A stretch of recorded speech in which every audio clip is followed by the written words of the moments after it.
Hi everyone, welcome back. I hope y'all are doing great. I'm doing okay. I seem to always lately get the giggles right before I get ready to film something, so that makes me really happy. I want to share with you something that I got in the mail from HSN. Last year I was really into watching the craft days because I think last year it was like every 3 months.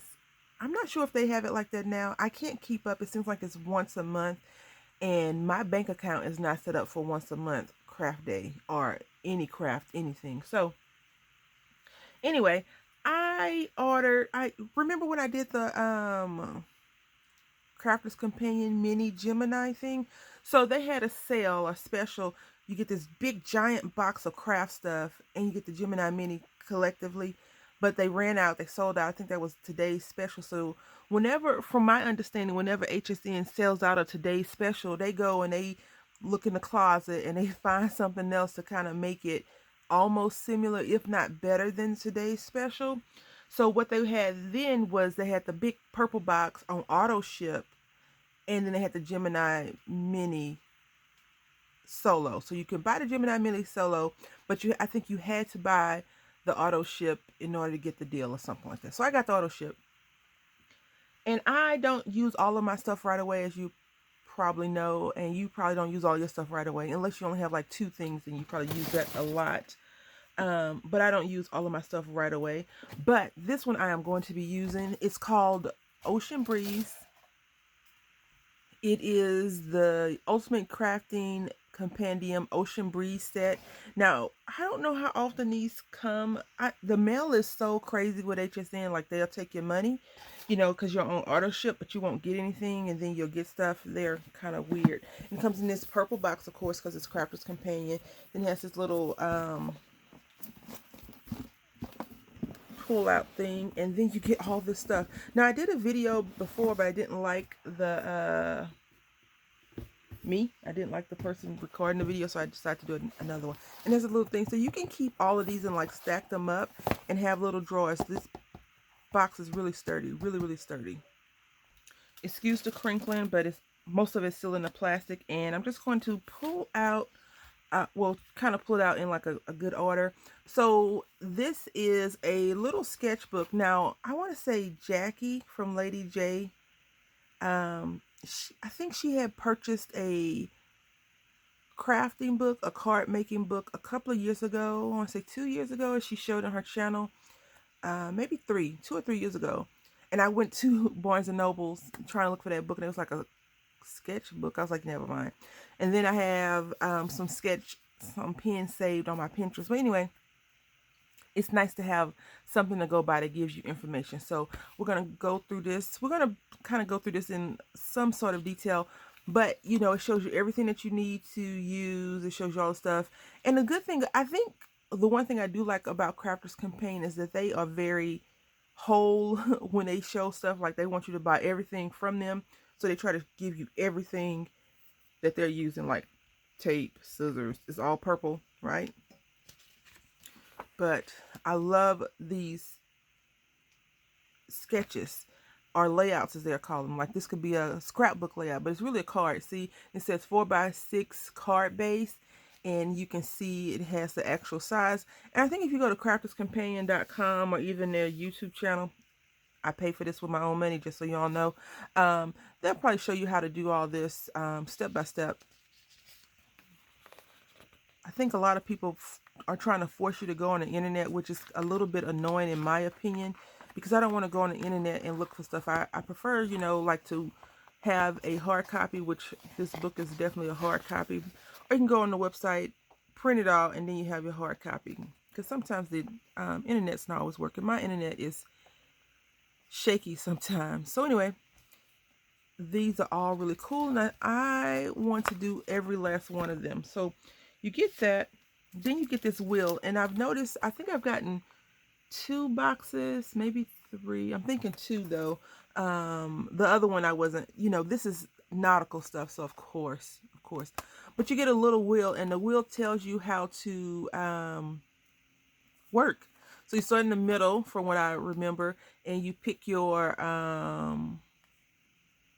color, the one that you want, and then you just spin it or pick whatever you want and it shows you. So test shares 3, and then it says complementary colors. But if I were to craft using the wheel, I would probably look on the edge first, you know, because it's outside, it's not inside, and then come from out to in, even though, you know, that's not how, you normally go from here to there. But see how it says split complementary. So these colors will go well with blue as well as green, which I really, really like.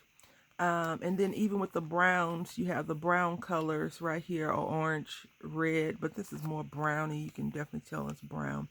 And you see how it just brings the colors out. So all these colors go together, which makes sense. They're all in the same color family, right? Then we're going to go through the papers really quickly. If you've ever watched Sarah talk about the papers that they have, she always says that American paper is kind of like printer paper, and the paper that they use overseas is thicker. And I do agree with that to some degree. The paper that they do use, like if you got paper from Hunky Dory, it's really thick and it's better quality than the paper that you would buy from the $5 Hot Buy at Michael's. But the papers that are in these kits, like this is just plain colors to go along with the color wheel, so I won't get into that. These are not that impressive in my opinion, and maybe this is not card as she calls it. Maybe this is just paper, because it's really flimsy. It's not as flimsy as Paper Studio paper in some regards, but some of the Paper Studio paper is really, really thick. So I just think it depends on which paper you're using. But all of these are nautical themed, which is really cool. This actually prompted me to go to Pinterest and see if I could find some printable papers or whatever, even though I have tons of nautical paper. Remember, I always tell you, if someone is giving you a paper pad and there's no stripes in there, question those people. Stripes or polka dots. And in this case, you got ocean stripes, you got these stripes. I guess these could be like for umbrellas, some waves, different kind of waves, bikinis. I guess you can make some bikinis out of this. I love this. I want to say Paper Studio had an embossing folder like this a couple of years ago. I don't think they have it anymore. See, all of the umbrellas, and I think you get 2 in here. Now this is really nice.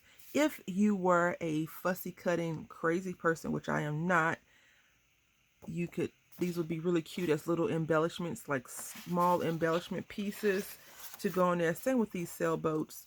I really like papers like this, you know, where you can cut. Say if you're going to make a 4 1/4 by 5 1/2 card, you can cut this down and you can use these other strips. Like you can, you know, this is straight lines. So I can fussy cut that out and just put 1 or 2 on there to do that. Of course, you know, you have dies and stuff, so you really don't have to fussy cut all that stuff out. But if you were into fussy cutting like that, you definitely could. Now this has 2 embossing folders, which is really cool. Let's see, get a sheet of paper so you can see it. It's really pretty. I love embossing folders. You probably know that. I'm thinking about doing just an embossing series, but we'll see. We'll see. I have a few things I have that I want to try to do. I just need to write them down. Like this right here, if you could emboss this really nicely, you could cut this out, because you know embossing has the ridges and things like that. So this would be really good to run this through your embossing folder in some colored paper and just cut it out like brown or sand colored. Even craft would look really cool, and you can just go over with some paint or pastels or whatever you have. What are those paints called? I can't think of the name, but it's like they're kind of chalky. And then this is this comes with it, so you can see the colors that will go with that. And this goes back to your little color wheel, and so this shows you all the things that are complementary. So you have your tone, right, the color that you want to use, and then these 2 colors will go with it. And this is tone on tone. This one is kind of crazy, the way they have it set up. So basically all these colors will go great with that, right? Which I don't disagree. This is some really good wood chips. I mean, card chipboard. You can definitely do some cutting with this if you wanted to use that versus something else. So just so you know, the paint that I'm talking about it's like a chalk. It's like chalk paint, but it's not called chalk paint. And you can take your finger and kind of rub it in. I'm not sure. I can't remember the name of it right now. That shows you how much I use it, right? So this, you get 12 dies, and all these dies and embossing folders go with the Gemini Mini, which is really great. The one thing I really, I guess I can't say I don't like, but I really don't care for, I guess is a better word, is some of this. So these right here have to go with the stamps. So, you know, you have to stamp this out. And I've had not a great bit of luck with some of the stamp Crafter's Companion stamp and die sets from HSN. So I would have to run these through and see if they're going to work. Because lately my stamp has been larger on one side or something than the die. So I ended up fussy cutting out. Like, this wouldn't be a bad fussy cut. Some of the stuff is not hard to fussy cut out at all. You got a little wave, you got a sailboat. This kite is really pretty. Some shells, which are really good. You know, I said earlier you can take your embossing folder and cut them out, but you can have your shell, which is this one right here. You can cut that out. Another shell, stamp and cut out. These kind of look a little bit too big, so I would have to just definitely see. I really like this one. I'm going to show you that in a minute. I haven't used any of it. I just opened it up. And then, you know, you get a lot of ribbon. This ribbon is not, I've used one of the ribbons on another package that I got, and it's not that much ribbon on here. So if you plan on making like 10 of one project, you would need to invest in some more ribbon. Every one of the boxes that they have, you get cards and envelopes, which is great if you are into using up other people's cards. You don't have to cut your paper to make. But I really like this one a lot because it is already, she took out the hard work, and I think she says that on some of the videos for you. She took out the hard work so you don't have to, right? And so you just go back and rescore this down, and you just take the paper on, or, you know, whatever you want to, fussy cut some things out, stamp some images out, and you are good to go with that. So, you know, you can do definitely these right here. These colors look a little bit brighter and bolder than the colors that were actually in the paper pad. So I'm not sure someone like inked up the edges or something. Like these seashells are definitely more pink than the paper. And then right here, this is just an embossing folder that they've used and went around. And then these are all fussy cut out or stamped images. So, and see this big bow. You probably would only get 2 big bows out of that. I love this little hut, and you know, I have a few little hut houses from different stamp sets, so I do plan on doing some sea stuff really soon, probably in August. I want to do some sea stuff in August. So yeah, that is what I got in this box. I was like, what did they send me? Because, you know, if you've ever did an auto ship, I'm not checking the mail every day for my auto ship. I just know that they keep taking money out of my account. So I'm always like, why did they take money out this time? But I love this box. I don't know if you can go on HSN and purchase it or not. Again, I purchased this last year, I think in October. I'm not sure when I got it, but that last year is definitely when I purchased it, I believe. And I'm excited. I don't normally get auto ship, but it's fun to get stuff in the mail that you're not even thinking about. So I want to say thank you all for watching. Until next time, happy crafting.